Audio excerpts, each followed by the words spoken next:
Allô, moi c'est Laurence. Moi, c'est Vicky. On est deux diplômés en anthropologie de l'Université Laval. Puis si tu te demandes ce que ça fait un anthropologue, viens-t'en qu'on en jase entre potes. Si vous aviez à deviner qu'est-ce que ça fait un anthropologue, qu'est-ce que vous diriez? Oh, aïe, aïe. Je sais pas c'est quoi un anthropologue. Eh boy. Je ne sais pas. J'en ai aucune idée pour le présenter. Étudie les anciennes sociétés? Ça observe les oiseaux. Tu vois quelque chose avec le bois ou... Quelqu'un qui est spécialisé dans l'entrepreneuriat. Une version ancienne de l'archéologie. Non, vraiment, là, non. Un anthropologue, mais ça étudie l'anthropologie. Maman, c'est quoi l'anthropologie? Tu veux que je réponde à qu'est-ce que ça fait? C'est quelqu'un qui étudie l'être humain. Ça étudie les mœurs, les gens. C'est comment qu'ils sont, comment qu'on est, comment que ça marche, comment que ça a été. C'est un découvreur de racines des nations et des peuples. Je suis très respectueux des anthropologues. Bienvenue à un autre épisode d'Entre Potes, le balado qui démystifie l'expérience concrète de l'anthropologie francophone canadienne vécue et racontée par des anthropologues de tous les horizons pour le grand public. Comme à l'habitude, je suis en compagnie de ma grande amie Vicky. Bonjour! Allô! Comment ça va? Un peu arrumé, là. Je m'excuse à l'avance si vous entendez des hatchoums non sollicités au cours de l'épisode, là. Mais ça va très bien. Je suis en forme. C'est la saison, moi aussi, ma petite voix de fumeuse, de cigarette. Présentement, un petit mal de gorge se fait sentir chez moi aussi. Mais moi, je suis assez énervée, Laurence, parce qu'aujourd'hui, c'est notre premier hors-série. Dans le fond, on vous l'apprend, là. On avait déjà prévu, Laurence et moi, une ou deux fois par année, sortir des hors-séries parce que l'anthropologie, ben c'est la discussion avec l'autre. Fait qu'on avait envie, des fois, de jaser avec du monde qui sont pas nécessairement issus de l'anthropologie, mais qui ont des choses à dire en lien avec l'anthropologie. Et c'est ce qu'on va faire aujourd'hui. Avant de vous présenter, d'ailleurs, notre incroyable invité, ben on a décidé de vous mettre un peu en contexte sur le choix qu'on a fait aujourd'hui parce que, ben, on est en plein dans les périodes de demande d'admission, soit pour le cégep ou l'université. Puis ça a fait en sorte que Laurence et moi, ben, en jasant, ça nous a fait un peu revisiter nos propres expériences avec les demandes d'admission puis les choix de programmes. Fait qu'on voulait vous en parler un petit peu. Laurence, veux-tu commencer, toi, par nous raconter comment s'est passé ton choix de programme à l'université? Oui, ben je pense que je vais remonter plus loin que ça encore. Au secondaire, déjà, j'avais aucune idée de ce que je voulais faire de ma vie. Donc, je me souviens, on avait un cours, puis on devait aller voir la conseillère en orientation. Donc, on faisait des espèces de tests de personnalité avec nos valeurs, puis tout ça. Puis moi, il me sortait deux métiers pour mon futur. Il me sortait anthropologue ou animatrice de pastorale. C'est très drôle. Mais c'est très, très drôle. Mais c'est ça. Fait que j'étais comme, attends un peu, là, animatrice de pastorale, cancel. Puis genre, tout mon respect pour ce métier-là, mais c'est pas vraiment vis-à-vis mes valeurs, on va dire ça comme ça. Puis anthropologue, hey, j'avais aucune idée c'était quoi ça faisait un anthropologue dans la vie. Donc, je résistais. C'était comme, no way que je m'en vais animatrice de pastorale ou anthropologue. Ces tests-là, ça ne fonctionne pas. La conseillère en orientation, pourtant, elle était comme, hey, ben oui, tu serais bonne en sciences sociales, blablabla. Je voulais rien savoir. Moi, je voulais m'inscrire en sciences nat au cégep. Ah oui, hein? Oui. Finalement, c'est des portes ouvertes au cégep Gardeau qui m'avaient convaincue finalement d'aller en histoire. C'était pas... c'était bon, en sciences humaines et sociales, mais au baccalauréat international, profil histoire. Puis là, après ça, après mes 2 ans, même enjeu, qu'est-ce que je vais faire rendu à l'université? Fait que qu'est-ce que j'ai fait? Même si j'étais un petit peu résistante, je vais aller voir une conseillère en orientation encore. Puis là, j'explique un peu mon expérience au secondaire, puis tout ça. Puis bon, on fait des tests avec elle aussi, puis tout ça. Puis je me souviens juste du regard qu'elle m'a lancé en me donnant une clé USB, en disant là, arrête de lutter, puis regarde la clé USB. Puis la clé USB, il y avait une étiquette après, puis c'était écrit « Anthropologie, Université Laval ». Là, j'ai fait... la clé USB, ça fait tellement énigmatique. À t'envoyer sur une quest. C'est ça. Fait que là, j'étais comme, Seigneur. Tu sais, je revois le mot anthropologie, puis moi, ça me rapporte comme 2-3 ans avant, au secondaire. que ça m'avait ressorti anthropologue. Hein, fait que j'étais comme, non, no way, ça se peut pas. Finalement, bon, j'étais allée voir ça avec l'USB. Finalement, ça m'a pas convaincue. Fait que moi, j'ai pris une année sabbatique après mon cégep. Mon Puis là, Dieu, j'en apprends encore. Oui. Puis je me revois comme dans un petit café à Saint-John, Nouveau-Brunswick, où j'étais assistante de français, à devoir choisir un programme pour m'inscrire à l'université. Donc, là, grosse hésitation entre histoire, sciences politiques. Puis j'avais quand même mis anthropologie dans mes choix parce que j'étais comme, là, on dirait que moi, je cours pas après l'anthropologie, mais l'anthropologie me court après. Fait que j'ai fait, bon, ben, je vais choisir celui que je connais le moins, puis on verra. Fait que finalement, je me suis inscrite en anthropologie cet après-midi-là dans un café à Saint-John, puis crème, 8 ans plus tard, me voilà au doctorat. Tu as été convertie. Oui, c'est ça la morale de l'histoire. Oui. Je pense que toi, ton expérience a été vraiment différente, Vicky. Et moi, complètement différente. Moi, ce qu'il faut savoir à mon sujet, c'est que j'ai 2 vitesses. Soit je suis incapable de faire un choix, soit je suis vraiment déterminée, tête de cochon, puis il n'y a rien qui peut me faire débuzzer de ce que j'ai en tête. Et donc, moi, quand je suis allée au secondaire voir mon conseiller d'orientation, j'hésitais entre arts et lettres et sciences humaines, mais finalement, j'ai choisi sciences humaines pour toutes sortes de raisons, parce que je me reconnaissais vraiment beaucoup là-dessus, puis le conseiller était vraiment chill, là, puis il était comme « good job ». C'est effectivement une place où je te vois bien. Après, au cégep, je suis allée voir une conseillère d'orientation. Je me souviens plus trop pourquoi, parce que moi, mon choix, il était fait. T'sais, c'était pas j'avais aucune hésitation. Moi, j'avais regardé sur le net les différentes universités, puis j'étais tombée sur anthropologie à l'UDM, à l'Université Laval. Puis je m'étais reconnue dans les profils, puis j'étais genre, moi, c'est ça que je veux faire. Je sais pas vraiment c'est quoi, mais c'est ça que je veux faire. Puis c'est là qu'est ma place, puis il y avait aucune question. Et quand je suis allée voir la conseillère en orientation au cégep pour les sciences humaines, elle m'a dit, t'es-tu sûre parce que t'auras pas de travail au Canada, tu sais. Puis comme j'ai 2 vitesses, j'ai fait, ben je m'en fous, m'en va là pareil. Puis peu importe ce que tu vas me dire pour me décourager, je vais m'inscrire en anthropologie, tu sais. Là, elle était comme, OK, mais c'est correct, mais choisis-toi donc une coupe de plan B d'un coup que, tu sais, puis on sait jamais. Fait que là, finalement, j'avais choisi langue moderne comme plan B, mais tu sais, en mode... c'est sûr que je vais en avoir en anthropologie, il n'y a aucune question qui se pose. Mais ouais, elle avait essayé de me décourager plus tôt là, en me disant, tu sais... T'auras pas d'emploi, ça va être difficile et tout ça, là. Mais je l'ai pas écouté. Non, puis t'as bien fait parce que turns out que t'as pas une, mais bien plein de jobs. J'ai plusieurs jobs au Québec en anthropologie ou en lien avec l'anthropologie. Fait que j'ai bien fait. Yes. Je la salue, d'ailleurs. Donc, je pense que vous voyez un peu, chers auditeurs et auditrices, où on s'en va avec tout ça. Donc, notre invitée aujourd'hui, c'est nul autre que Annie Rémillard, conseillère en emploi au service du développement professionnel de l'Université Laval, qui est associée à la faculté de sciences sociales. Donc, bonjour Annie, comment tu vas? Bonjour à vous deux, je vais super bien. Vraiment, fébrile d'être là.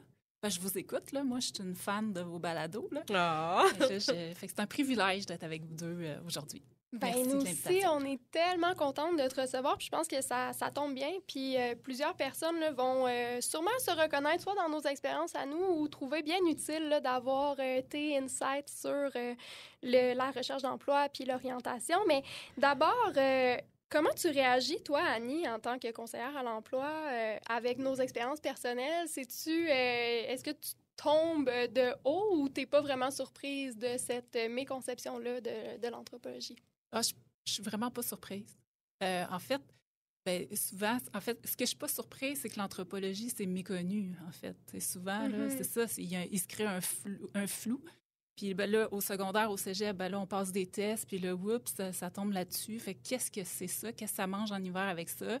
Il y a aussi la perception, si je choisis ça, je vais-tu avoir un emploi aussi? Fait que ça, c'est... Fait que...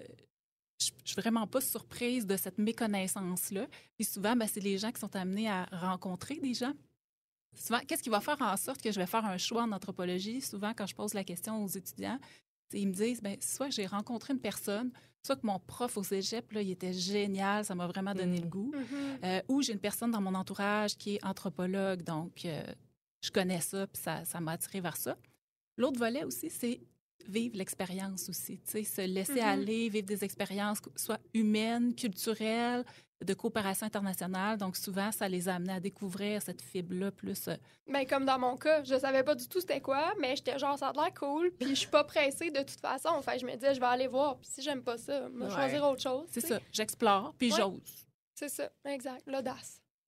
C'est ça, l'audace, oui. Oui.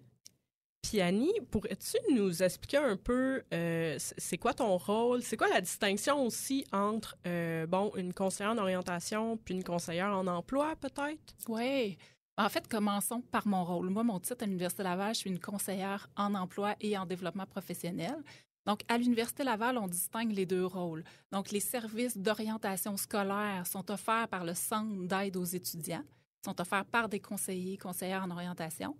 Et le service d'intégration et de développement professionnel est offert par le service du développement professionnel, par des conseillers et conseillères en emploi.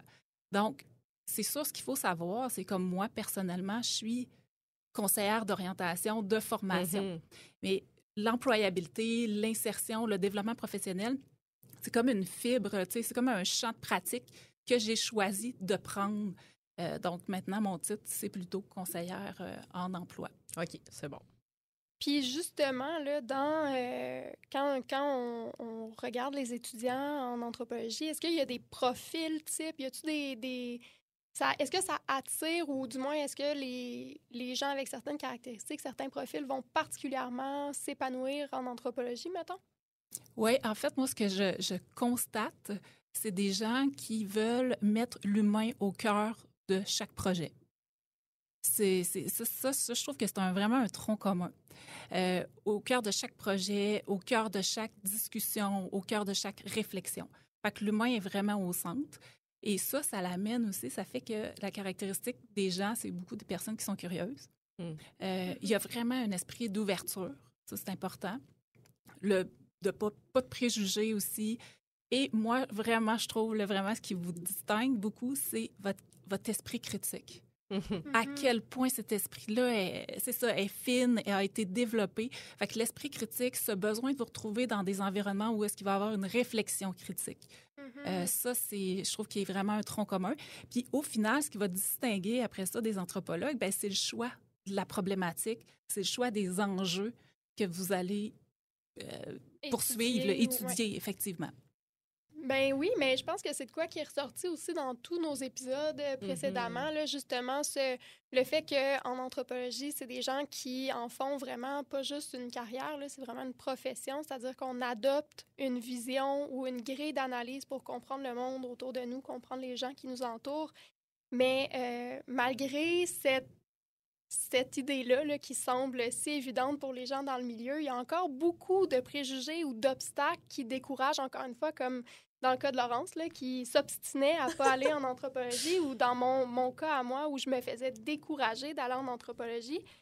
Mais pourquoi? Puis c'est quoi les obstacles ou les préjugés les plus fréquents que toi, tu entends ou que tu dois justement déconstruire avec les gens qui te consultent? Ça me fait vraiment rire, parce que j'aime beaucoup votre intro de balado. Je trouve que ça dit tout, en fait. Oui. Puis quand quelqu'un ne connaît pas, ben ça le met dans le flou. Puis ou des fois, ça l'amène à avoir des idées préconçues. Il pense savoir. Mais là, il faut aller valider c'est quoi concrètement. T'sais. Puis je pense que l'erreur qu'on fait, c'est d'aborder l'anthropologie comme étant un métier, une profession. D'abord et avant tout, il faut regarder ça plus d'une façon que c'est une façon de voir, d'interpréter, c'est une façon de collecter de l'information, c'est une façon aussi de penser, c'est une façon aussi de communiquer. Puis tu le dis, là, c'est tellement des valeurs qui sont imprégnées, qui sont fondamentales. Fait que c'est quelque chose que tu incarnes. C'est pas tant un emploi. Oui, c'est d'abord avant tout quelque chose que vous incarnez. Fait que moi, c'est beaucoup cette vision-là que j'ai quand j'accompagne de futurs anthropologues, c'est de l'amener à me parler, mais toi, c'est quoi ta vision, en fait, de l'anthropologie? Le type de contribution à la lumière de toutes ces valeurs-là, c'est ta façon de voir des phénomènes, comment tu as envie, concrètement, de le faire vivre. Puis ça m'amène à vous partager qu'il y a une anthropologue qui m'a vraiment influencée là, dans mon approche en orientation, mais principalement en développement de carrière. Ah ouais. Vraiment, j'ai apporté sa citation. En fait, elle, ce qu'elle avait fait, elle avait écrit une lettre à des ados. Et elle avait écrit, en fait, plusieurs personnes te posent la question, qu'est-ce que tu vas faire plus tard? Voilà des années qu'on te pose cette question. Et pour celui qui te la pose, elle se réduit qu'à une chose, ton métier. Moi, j'aurais une autre question à te poser. Quel est le verbe de ta vie? Pas le métier, le verbe. Et c'est Sarah Roubateau, qui est anthropologue et écrivaine. Ça, là, moi, ça m'a vraiment inspirée, puis j'utilise beaucoup cette approche-là. Puis quand je parle à des étudiantes, puis qui me sortent des verbes d'action, il y en a, c'est beaucoup transmettre des connaissances, partager, enseigner, former, communiquer, vulgariser, comprendre. Fait en partant de ces verbes d'action-là, on peut même après ça identifier des secteurs d'activité ou même des types de postes. Mais avant, souvent, on va faire l'inverse, tu sais. Mais oui. Mais c'est vraiment intéressant ce Oui, que tu dis. Là. Puis je pense que ça serait un bon truc, même pour les gens qui n'envisagent pas nécessairement l'anthropologie, parce que c'est ça, tu sais, souvent, de mon expérience d'il y a quelques années déjà, là, on se fait tout le temps dire qu'est-ce que tu veux faire plus tard en termes de métier, mais la réalité, c'est que plus on vieillit, plus on se rend compte qu'une job, c'est juste une job, tu sais, puis c'est pas suffisant pour s'épanouir en tant que personne. Ça fait partie de l'épanouissement général, là, mettons, mais c'est pas la seule chose qui nous caractérise. Fait que c'est intéressant de dire, non, toi, qu'est-ce que tu as envie de faire comme en termes d'action plutôt qu'en termes de métier puis de titre, parce que ça peut tellement orienter davantage, là, tu sais, ton choix. Tu sais, si tu veux vulgariser puis transmettre des connaissances, il y a un chemin qui va se tracer un peu plus naturellement que si tu choisis juste une boîte qui est une carrière, puis that's it. Puis il peut y avoir plein de types de postes qui vont te permettre d'atteindre ton objectif. Fait que c'est de le regarder à l'inverse. Pour moi, un type de poste, c'est un moyen de te réaliser. Mais il existe plusieurs moyens. C'est ça. C'est un processus. Oui, et puis les titres de poste, puis tout ça, tu sais, quand on regarde l'anthropologie, c'est vraiment rare, puis je pense que j'ai dû le dire dans plus d'un épisode, on a rarement le titre d'anthropologue comme poste de travail. Puis aussi, quand on est anthropologue, comme tu disais, on n'est pas anthropologue de 8 à 4. On est anthropologue 24 heures sur 24, j'ai envie de vous dire. Là. Ça, vous l'incarnez. C'est ça, on l'incarne. Puis je trouve ça intéressant quand tu dis, Annie, que ça dépend de ce qu'on veut faire, ça dépend de nos valeurs, ça dépend de l'apport, de la contribution qu'on veut faire, de la conception qu'on a de l'anthropologie aussi. Puis je pense que ça, c'est quelque chose qui va ressortir beaucoup dans nos épisodes réguliers.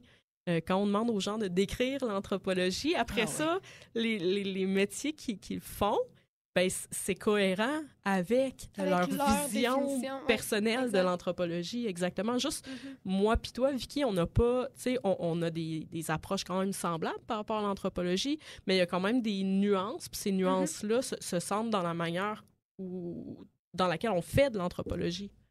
Oui, c'est ça, exact. T'sais. Puis un autre truc qui est marquant, c'est un autre préjugé, disons, que j'ai entendu beaucoup dans mon parcours, c'est que, tu sais, moi, j'étudiais en sciences molles, tu sais, en sciences vacances, puis que c'était facile, puis que c'était... tu sais, que j'avais pas de mérite, en fait, d'avoir eu un diplôme ou d'avoir été acceptée dans ce programme-là. Pourtant, mon expérience de mes études en anthropologie, surtout au bac, ça a été tellement confrontant parce que même si je me reconnaissais dans le profil que tu as énuméré rapidement, que j'étais ouverte sur le monde, puis que j'étais très inclusive, puis bon, tout ça, je me suis tellement rendu compte de mes propres privilèges. J'ai tellement déconstruit de trucs parce que justement, il faut savoir c'est quoi notre lunette là, avant de pouvoir l'enlever puis regarder autrement. Puis j'ai trouvé ça tellement personnellement formateur puis difficile parce que justement, c'est confrontant. Là. On se retrouve... en plus de tous les défis de l'université, je me retrouvais aussi face à moi-même, en fait, là, parce qu'avant de parler des autres, il faut se regarder le nombril, c'est ça, exact. Donc, ça a été quand même éprouvant, moi, ça m'a changé, là, puis je le referais là, sans aucune hésitation parce que je trouve que je suis sortie de là en étant un peu plus proche de la meilleure version de moi-même que j'ai en tête, ce que je veux devenir. Ouais. Là. Fait que, ça a vraiment été formateur. Puis, effectivement, on l'incarne. Là. C'est pas juste... c'est ça, là, on n'apprend pas juste à faire de l'anthropologie, là, on devient anthropologue. C'est vraiment... Vraiment intéressant. Cet épisode-là me fait vraiment ressortir toutes sortes de traumatismes. Je t'écoute parler, Vicky, puis moi, ça me fait penser... Je suis retournée à mon école secondaire, je me souviens plus trop pour quelle raison.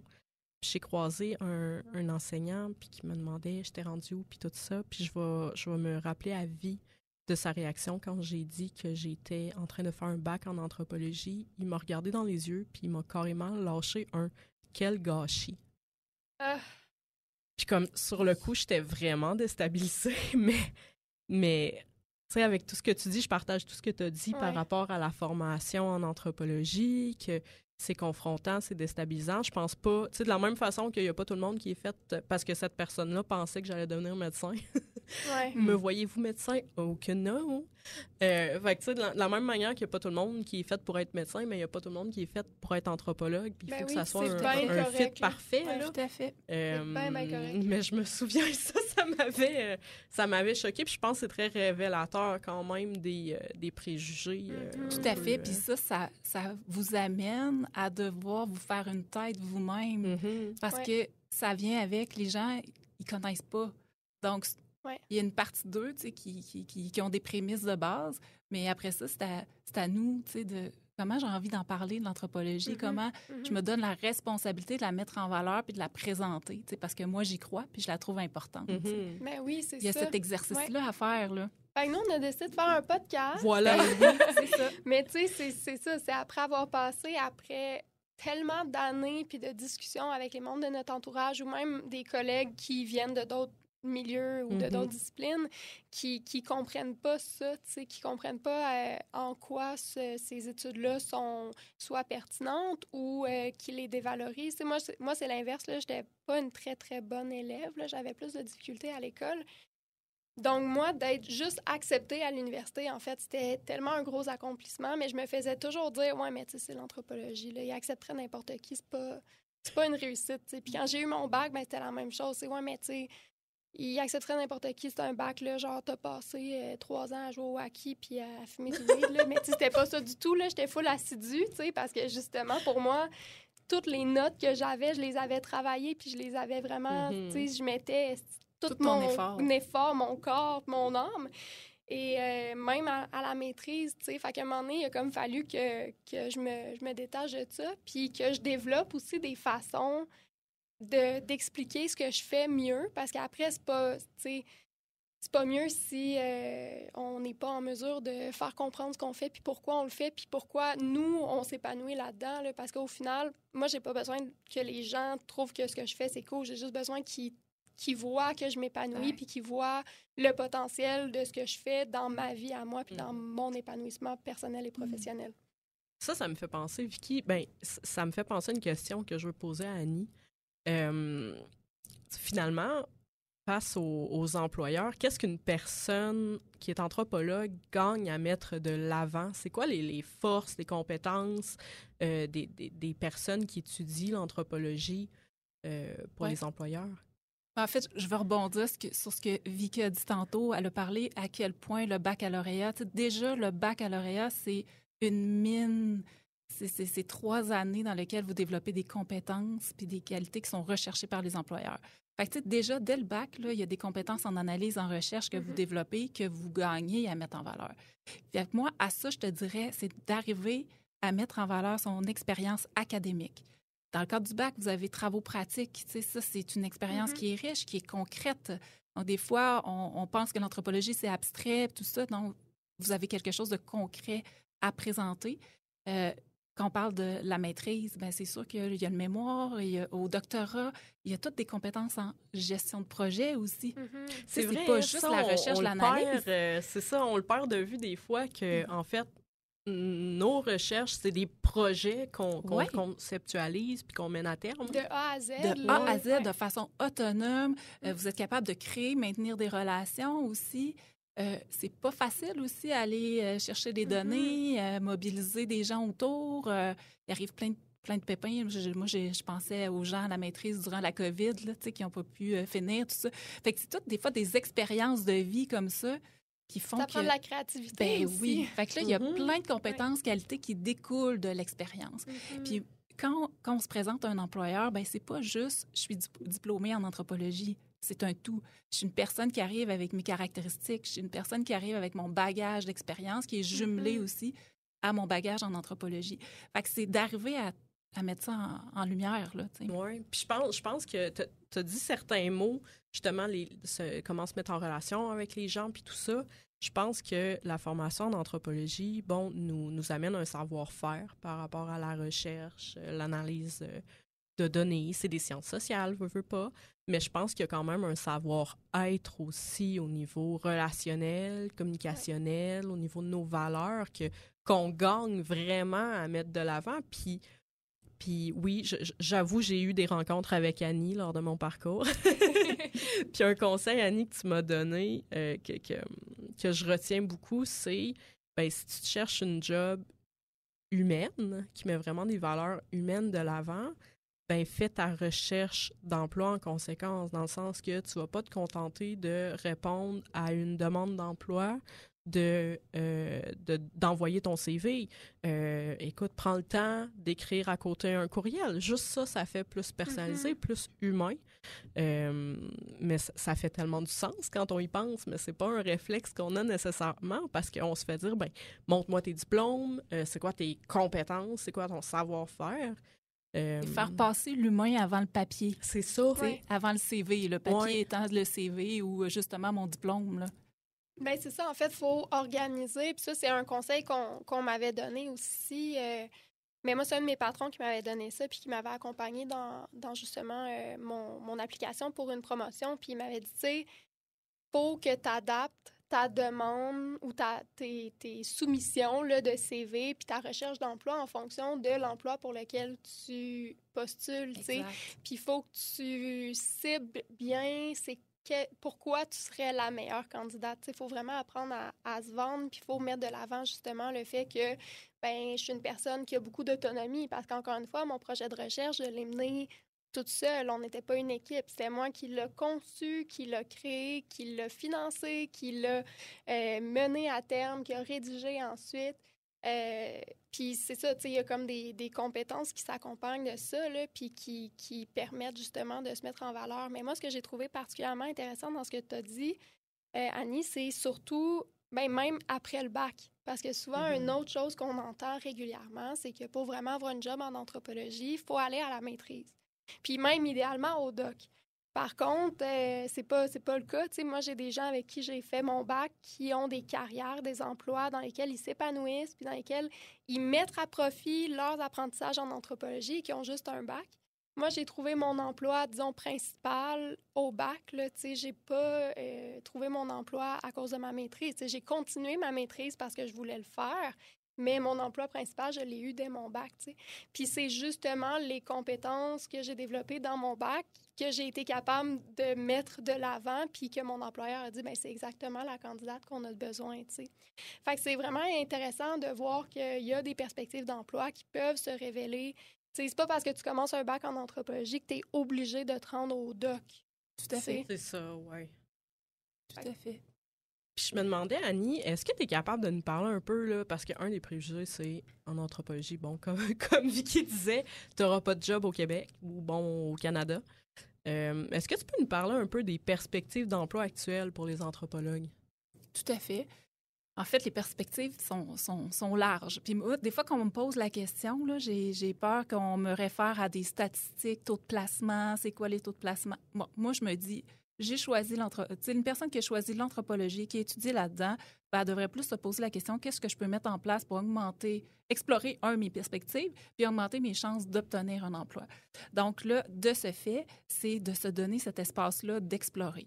Parce que souvent aussi, ce qui est associé à l'anthropologie, c'est l'enseignement collégial et la recherche. mais c'est beaucoup plus large que ça aussi. Fait qu'il y a tous ces domaines-là. Donc, les perspectives sont bonnes. Aujourd'hui, on commence à parler là, d'innovation inclusive aussi. Tu sais, ça va vraiment aussi avec le changement des individus dans notre société aussi et différents enjeux. Fait que c'est de saisir ces occasions-là. Puis les perspectives sont assez larges. Évidemment, on peut retrouver des anthropologues dans le domaine de tout ce qui est enseignement, mais aussi de la formation. Donc, il y en a qui vont être agents de mobilisation ou agents de développement, puis ils vont donner des ateliers, de la formation différente dans différents milieux. Il y a évidemment la recherche, l'analyse, mais encore là, c'est pas juste dans le monde des centres de recherche, des institutions. On peut les retrouver dans la fonction publique provinciale, fédérale aussi. Puis d'ailleurs, les diplômés des cycles supérieurs sont très bien reconnus aussi là, dans ce secteur-là. Il y a tout un pan aussi organisationnel, communautaire, agents de développement, tout dans des municipalités aussi. Donc, on va retrouver des anthropologues dans ces secteurs-là. Et il y a tout le volet aussi gestion de projet, développement social, communautaire. Puis finalement aussi, un qu'on oublie, mais c'est de l'entrepreneuriat social aussi. On peut être travailleur autonome, consultant aussi, il y a ce volet-là.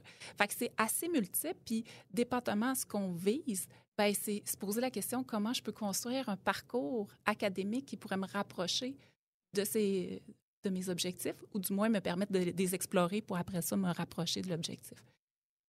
C'est ce que je dirais par rapport aux perspectives qui sont très vastes et larges. Là. Fait que là, ça nous ramène finalement à qu'est-ce que tu veux faire, qu'est-ce que tu veux apporter, puis là, tu t'en vas finalement dans un de ces... Puis se permettre un moment d'exploration. Des fois, on veut savoir tout de suite qu'est-ce que je veux faire parce qu'on veut répondre à la personne, justement, qui nous a posé la question, qu'est-ce que tu vas faire avec ça?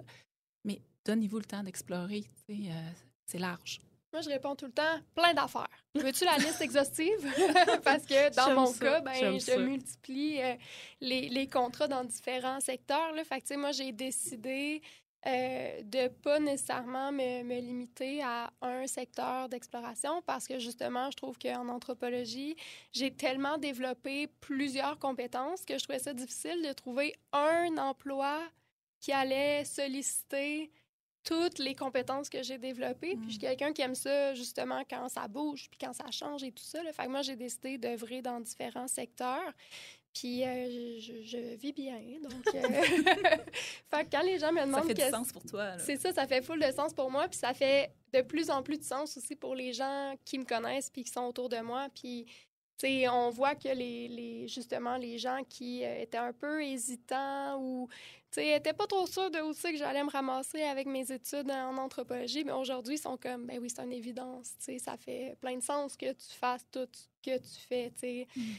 Parce que, par exemple, moi, je fais de l'événementiel, mais je fais du tourisme, puis je fais de la gestion de projets. Je suis coordonnatrice pour plusieurs organisations ou agences. Fait que, je fais de la gestion d'équipe, je fais des formations, je donne des conférences. Je suis vraiment sollicitée dans plusieurs emplois qui, justement, me permettent d'atteindre ou du moins de continuer de mettre de l'avant puis d'entretenir, disons, mes compétences que j'ai développées à la maîtrise.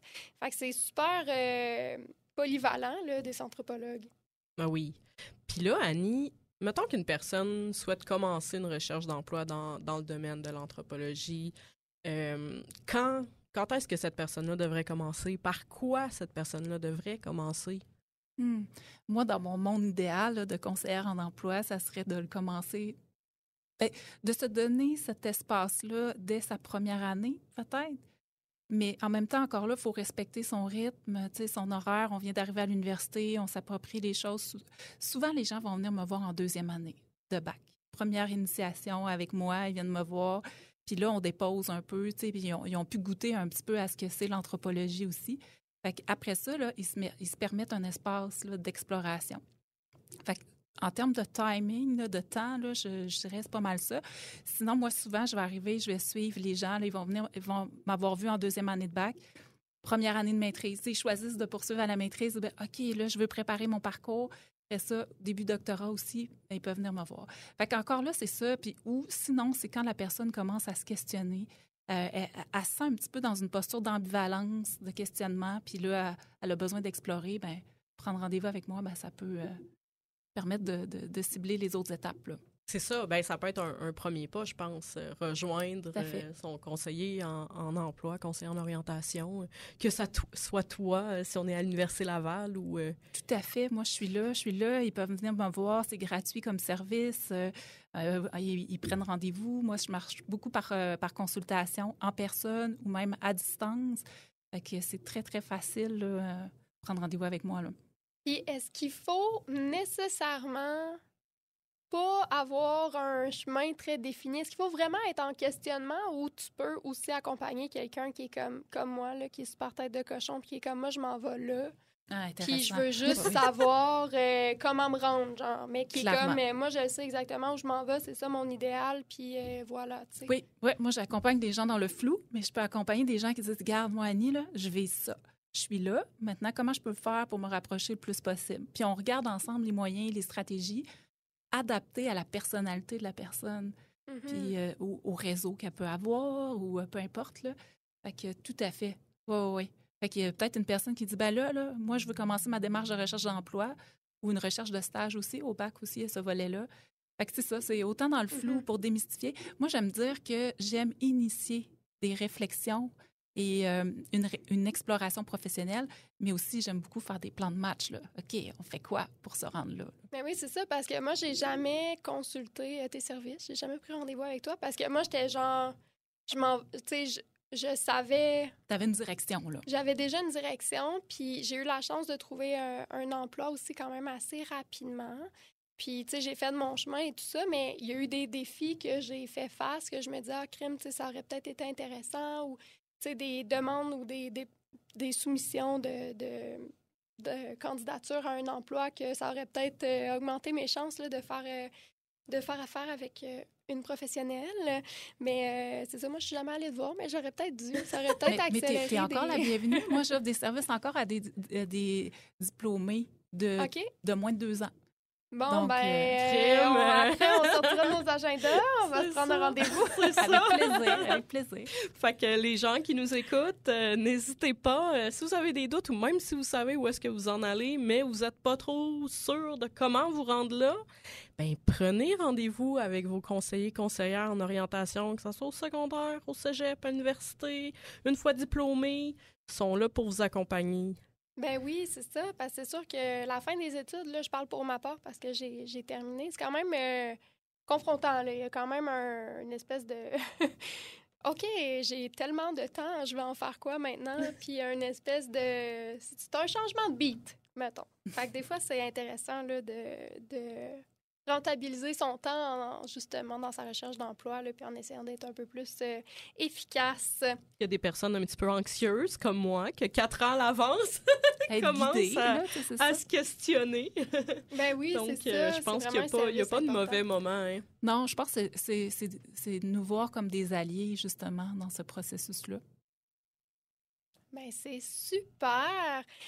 Merci, full, là, pour tous ces éclaircissements sur le rôle des conseillers, conseillères à l'emploi, puis de l'orientation, puis tout ça. Je pense que même moi, là, ça m'a éclairé quand même pas mal sur le sujet. C'était super intéressant. Et là, Laurence, je pense qu'il est l'heure. Il est l'heure pour notre culture pop. On n'a pas la même définition d'un alarme. Alors, très chers auditeuristes, c'était censé être des alarmes, des sirènes de police. Vous voyez que... Ça fait longtemps que je n'ai pas entendu. On a d'autres talents que bruiteuses, je vous l'assure.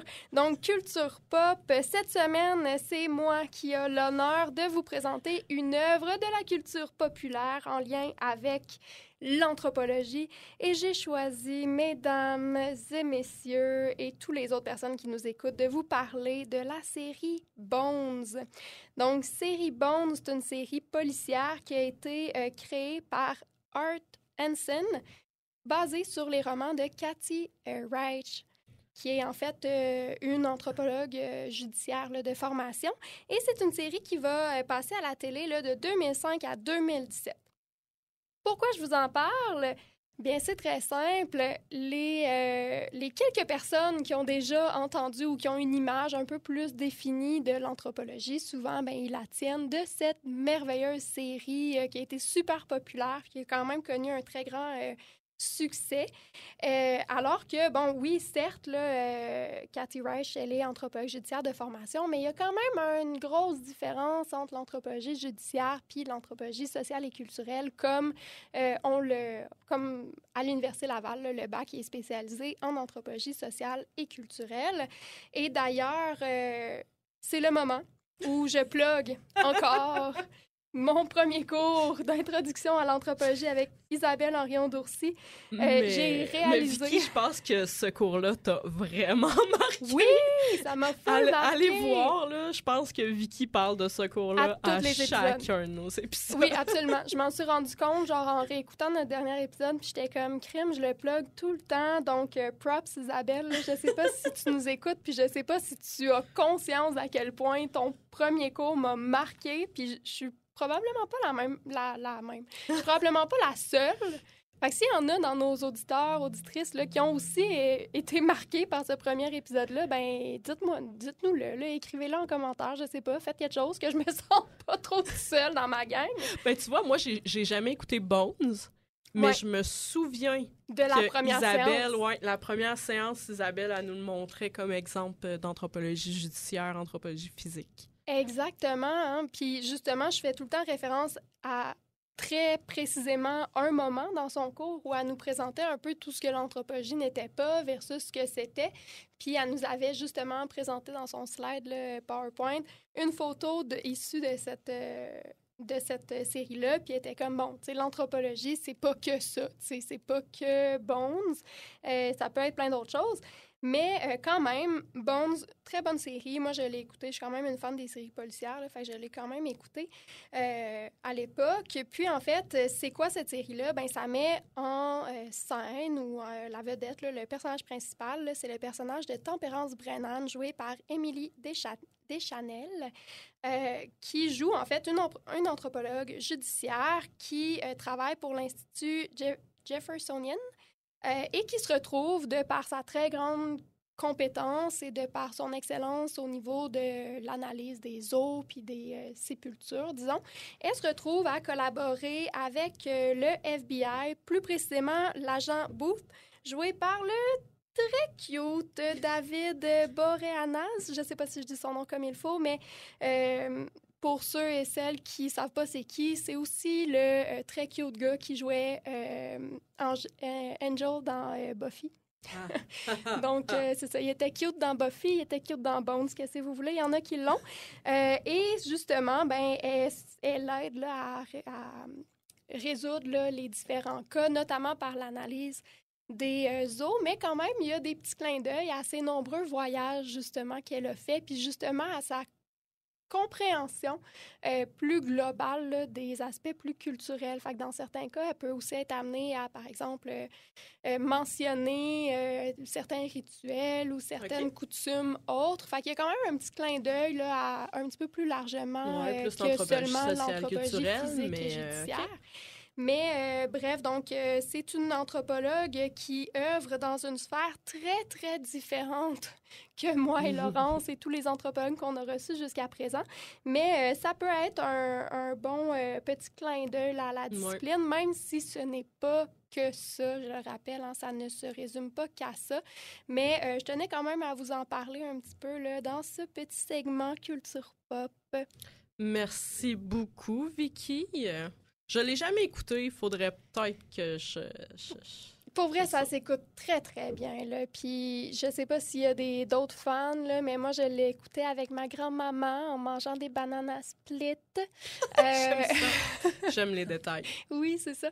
Fait qu'avec ma mamie Gisèle, on écoutait ça. Puis, ça s'écoute très bien. Là. Si vous cherchez une émission qui va vous divertir puis que vous pouvez écouter en faisant du crochet ou en faisant autre chose, là, moi, je le recommande. C'est quand même une bonne série. Par contre, je ne l'ai pas écouté récemment. Fait que je ne suis pas responsable à savoir si ça a mal vieilli ou si il y a des affaires. S'il vous plaît, lancez-moi pas des roches dans la rue. Là. Ça fait longtemps que je ne l'ai pas écouté. Ça a été diffusé jusqu'en quelle année, ça? Jusqu'en 2017. OK. Fait que j'ose espérer que les dernières saisons sont peut-être moins... Mais c'est ça, je ne l'ai pas écouté récemment. Mais quand même, c'est basé sur des livres là, d'une vraie anthropologie judiciaire. Fait que j'aurais tendance à dire que ça n'a pas trop mal vieilli, mais je veux pas être responsable. Ça peut être très intéressant pour les personnes qui se questionnent par rapport à l'anthropologie physique. Là, oui, c'est ça, parce qu'il y en a peut-être avec ce qui que seraient nous, intéressés. on raconte beaucoup, là, parce qu'on rappelle les 4 champs de l'anthropologie qui sont l'archéologie, donc des affaires bien en arrière, des gens qui sont morts. Bien, en fait, dans les sous-cultures, tu as, mettons, l'archéologie, que moi, souvent, c'est plus les productions matérielles qui vont être mis de l'avant. J'aime beaucoup plus ton vocabulaire que le mien. Ça peut, encore une fois, moi, j'ai pas fait à l'Université Laval, encore une fois, l'enseigne pas des roches si on dit n'importe quoi. Puis au contraire, si on se trompe là, puis que vous savez la réponse, écrivez-nous. Commentez ça. Mais de ma compréhension, là, c'est plus sur les productions matérielles. Puis ils peuvent être amenés à étudier des os et tout ça, mais c'est beaucoup... j'ai une de mes collègues, Camille, que je salue, qui est en archéologie, qui, elle, est une grande fan des poubelles, en fait, parce que c'est un peu ça. Hein, ils vont étudier les restes, ce qui a été laissé derrière, les productions matérielles qui se sont un peu retrouvées dans le fond des latrines. C'est des terrains de jeu incroyables là, pour les archéologues parce que ça peut donner beaucoup d'indices sur comment les gens vivaient. Parce que ça s'intéresse quand même à l'humain à la base, mais plus à travers les productions matériel. Après, il y a l'anthropologie biologique qui s'intéresse, encore une fois, un peu plus à la biologie de l'humain, mais qui peut, de ce que j'ai compris, quand même s'intéresser au monde contemporain. Et après, il y a l'anthropologie linguistique ou langagière, comme on préfère l'appeler, Laurence et moi. Fait que ça, c'est ce que nous, on fait. Puis ensuite, il y a l'anthropologie sociale et culturelle, ce qui est la spécialité du bac à l'Université Laval. Mais il y a d'autres universités qui vont donner vraiment une formation qui va explorer chacune des sous-champs de l'anthropologie. Il y a quand même moyen par exemple. de combiner un peu tout ça, là. Oui, c'est ça. Puis généralement, même à l'Université Laval, là, il y a des cours à option. Là, justement, Stéphanie Lloyd, elle donne le cours Évolution humaine et génétique, si ma mémoire est bonne, là, ou du moins à l'époque, elle l'offrait.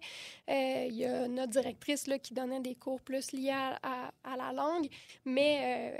en premier lieu, là, on s'intéresse surtout à l'anthropologie sociale et culturelle, alors que je pense qu'à l'UDM, c'est un bac qui va être un peu plus exploratoire de chacune des sous-disciplines de l'anthropologie. Donc, voilà, fait que bon, ça peut être une façon d'explorer une sous-discipline de l'anthropologie là, pour ceux et celles qui seraient peut-être plus intéressés à ça qu'à l'anthropologie sociale et culturelle dont nous, on parle en grande majorité au podcast.